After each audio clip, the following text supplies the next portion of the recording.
This historic moment is brought to you by Bucksport Sporting Goods, pioneers in outdoor sporting goods since 1948, and by Ming Tree GMAC Real Estate, the service you deserve from the people you trust.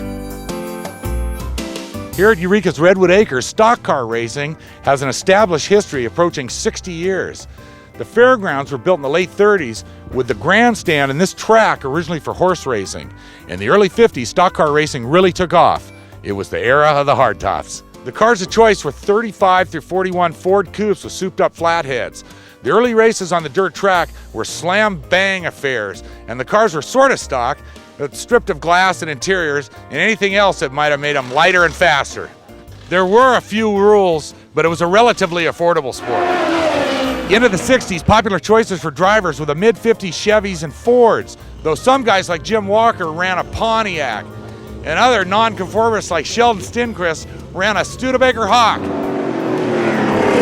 Jim Walker of Ferndale has been the most celebrated driver here and actually competed at the national level at Riverside Raceway, winning the Permatex race in the 70s. Jim's Ferndale neighbor, Larry Priest, also ran at Riverside and still runs here today. In fact, won a main event a couple of weeks ago.